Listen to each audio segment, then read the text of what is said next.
Hello guys, അപ്പോൾ ഞങ്ങളെല്ലാവരും കൂടി ഇന്ന് ഈവനിങ് ഒന്ന് കറങ്ങാൻ പോകാം കേട്ടോ. അപ്പോൾ ക്യാമറ കൊണ്ടുവന്നപ്പോൾ അമ്മ ഇങ്ങനെ ക്യാമറയിലൊക്കെ നോക്കുമായിരുന്നു. അങ്ങനെ അച്ഛന് ടാറ്റ ബൈ ബൈ ഒക്കെ കൊടുത്തിട്ട് ഞങ്ങളങ്ങനെ ബസ്സിലാട്ടോ പോയത്.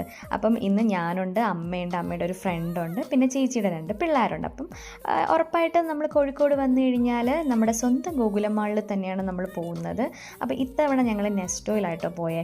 അപ്പോൾ അവിടെ ചെന്നിട്ട് ഞങ്ങൾക്ക് കുറച്ച് സാധനങ്ങളൊക്കെ മേടിക്കാനുണ്ടായിരുന്നു. അപ്പോൾ അമ്മയെ കൊണ്ട് ഞങ്ങളവിടെ വെജിറ്റബിൾസൊക്കെ കിട്ടുന്ന സെക്ഷനിലൊക്കെ പോയി. അത് കഴിഞ്ഞിട്ട് ഞങ്ങൾ ചെറിയൊരു ഡ്രിങ്ക്സ് മേടിച്ചു. പിന്നെ അമ്മയ്ക്ക് അടുക്കളയിലത്തേക്ക് കുറച്ച് പാത്രങ്ങളൊക്കെ മേടിക്കണമായിരുന്നു. അത് കഴിഞ്ഞിട്ട് പിന്നെ ഫുഡ് മുഖ്യം ബിഗിൽ. ഇത് ഞങ്ങളുടെ സ്ഥിരം സ്പോട്ടാട്ടോ, വെജി ഭവൻ. അവിടുന്ന് നല്ല അടിപൊളി ഞങ്ങളുടെ ട്രിവാൻഡ്രത്ത് മരിച്ചിനി എന്നാട്ടോ പറയുന്നത്, മരിച്ചിനിയും നല്ല കാന്താരിയും പിന്നെ നമ്മുടെ മോമോസ് അതും വാങ്ങിച്ചു കേട്ടോ. പിന്നെ അമ്മയ്ക്കൊക്കെ എനിക്കൊന്ന് നമ്മൾ മറ്റേ പൂരി ഉണ്ടല്ലോ, പൂരി ആട്ടോ വാങ്ങിച്ചത്. പിന്നെ നല്ലൊരു തണ്ണിമത്തൻ ജ്യൂസൊക്കെ കുടിച്ചിട്ട് ഞങ്ങൾ പതുക്കെ അവിടെ നിന്ന് ഇറങ്ങി. അപ്പോൾ അടുത്ത വീഡിയോയിൽ കാണാം.